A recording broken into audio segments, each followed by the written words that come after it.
Hello friends, welcome to my channel Pooja creations.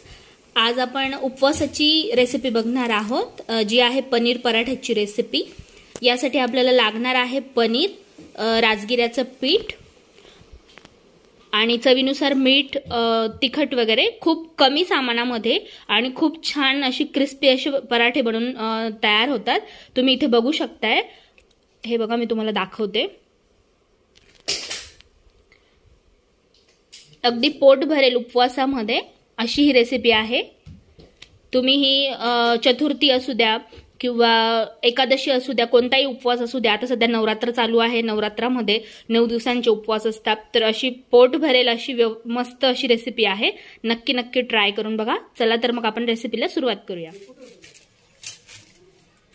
इथे मी साधारण 200 gram paneer घेतलेला आहे। आता आपण ते ग्रेट करून घेणार आहोत, म्हणजे पराठा करताना मध्ये असे जाड हे तुकडे येणार नाही, त्यामुळे तुमचा पराठा नीट लाटले जाईल। त्यामुळे आपण अशा पद्धतीने हे ग्रेट करून घ्यायचं आहे पूर्ण पनीर।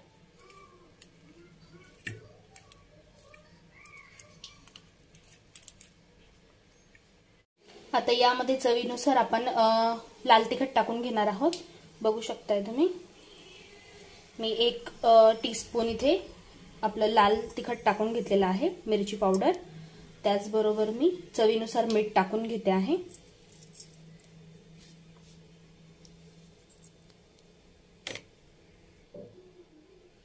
त्याचबरोबर मी इथे चाट मसाला टाकून घेते। हा घरी बनवलेला चाट मसाला आहे। यामध्ये जिऱ्याची पूड आहे, काळी मिरीची पूड आहे, त्यानंतर आपलं काळं मीठ येतं ते आहे, आमचूर पावडर येते ना ती आहे। हे मी बनवलेलं आहे घरी। तर जर तुम्ही हे सगळं वापरत असाल तर हे टाकू शकता, ऑप्शनल आहे, नसेल टाकायचं तर नका टाकू। मी अर्धा टीस्पून हे टाकलेलं आहे। जर तुम्हाला हवं तर तुम्ही यामध्ये जर तुम्ही कोथिंबीर खात असाल तर तुम्ही कोथिंबीर पण ऍड करू शकताय। आणि आता आपण हे सगळं मिक्स करून घेऊया। आता हे आपल्याला मिक्स करून घ्यायचं आहे। आता इथे मी 1 वाटी राजगिऱ्याचं पीठ घेतलेलं आहे।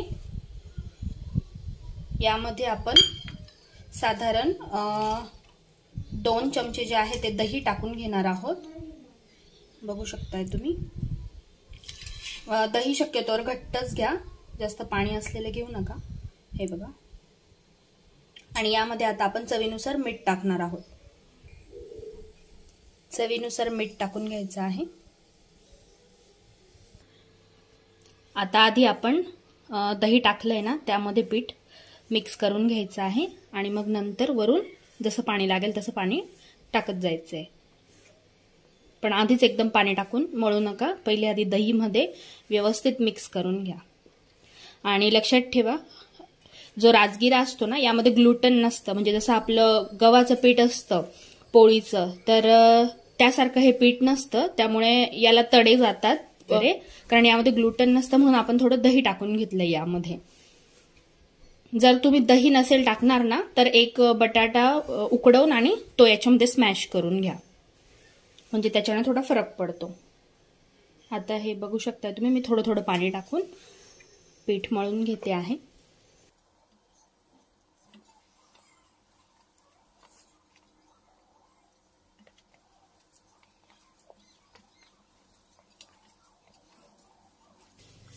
चार ते 5 मिनिटं व्यवस्थित जे आहे ते असं मळून घ्यायचंय, म्हणजे त्याला थोडा वाक येतो।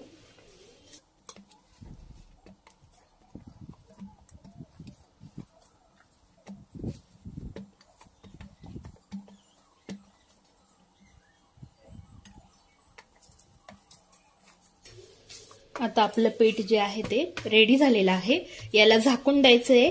एकतर तुम्ही एखाद्या वाटीने वगैरे झाकून ठेवू शकताय, भांड्याने, किंवा मग ओल्या कापडाने जरी झाकून ठेवलं तरी चालेल। पण आता याला साधारण म्हणजे कमीत कमी 15 मिनिटं तरी झाकून ठेवा। आता मी हे 15 ते 20 मिनिटं झाकून ठेवणार आहे। आता 15 ते 20 मिनिटं झालेले आहेत। मी पिठावरती थोडंसं तूप टाकून घेते। तूप किंवा तेल टाकून व्यवस्थित एकदा मिक्स करून घ्यायचं आहे आपल्याला।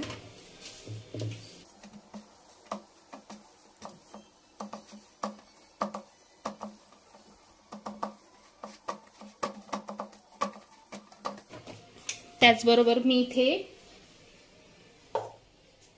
आपलं साबुदाणा आणि वरई मिक्स करून पीठ बनवलेलं आहे। वरई म्हणजे याला आपण भगरई म्हणतो, काही ठिकाणामध्ये याला उपवासाचा भात देखील म्हटलं जातो। तर हे मी लावण्यासाठी घेते, तुम्ही राजगिऱ्याचं पीठ घेतलं तरी देखील चालणार आहे। आणि आपण जे हे मिक्स करून घेतलं होतं पनीर, हे ते आहे। आता आपण इथे मीडियम आकाराचा गोळा घ्यायचा आहे, बघू शकताय तुम्ही। याला पिठामध्ये दोघीकडून पीठ लावून घ्यायचं आहे आणि हातानेच आपण याची अशी पारी करून घ्यायची आहे। हे बघा, आणि पनीरचा गोळा करून घ्यायचा आहे अशा पद्धतीने आणि हे यामध्ये टाकून घ्यायचे। आता सर्व बाजूंनी हळूहळू जसं आपण नॉर्मली आपले आलू पराठे वगैरे बनवतो ना, बटाट्याची वगैरे, तशाच पद्धतीने बनवून घ्यायचं आहे।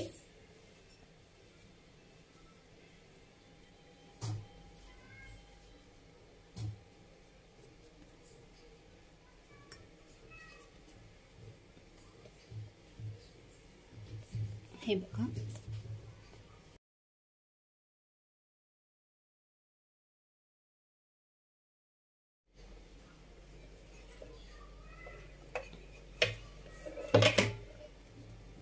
आधी हातानेच तुम्ही असं हे करून घ्या।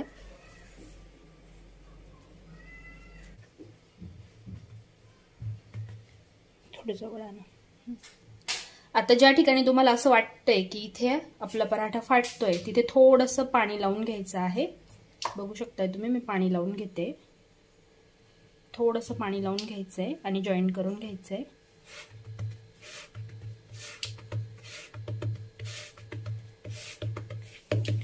हे बघा, अशा पद्धतीने भाकरीसारखं आपण थापून घ्यायचंय। तुम्ही हवं तर लाटणं पण यूज करून लाटू शकता, पण ही एकदम सोपी आणि चांगली पद्धत आहे।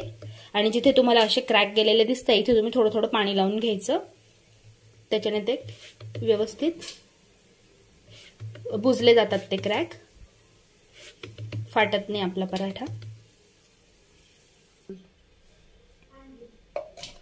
इकडे मी तवा गरम करायला ठेवलेला आहे, त्यावरती मी तूप टाकून घेते, तुम्ही तेलही यूज करू शकताय। आता यावरती हा पराठा आपण टाकून घेणार आहोत।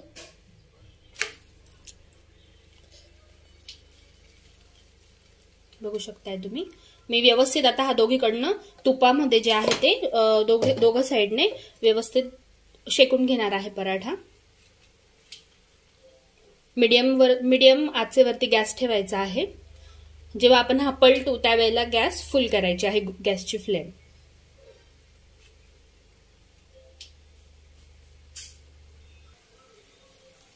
आता आपली एक साइड झालेली आहे, हलक्या हाताने आपण पलटून घ्यायचं आहे, व्यवस्थित सगळ्या साइड हे करून। जर तुम्हाला हाताने पलटता येत असेल तर हाताने किंवा कलथ्याच्या सहाय्याने। हे बघा, घाई अजिबात करायची नाही, एकदम हळू आणि हलक्या हाताने पलटून घ्यायचं आहे।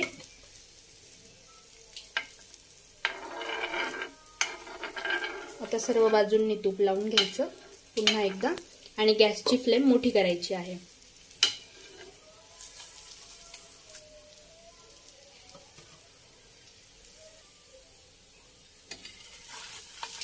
दोघं साइडने छान आपल्याला खरपूस आपला पराठा भाजून घ्यायचा आहे।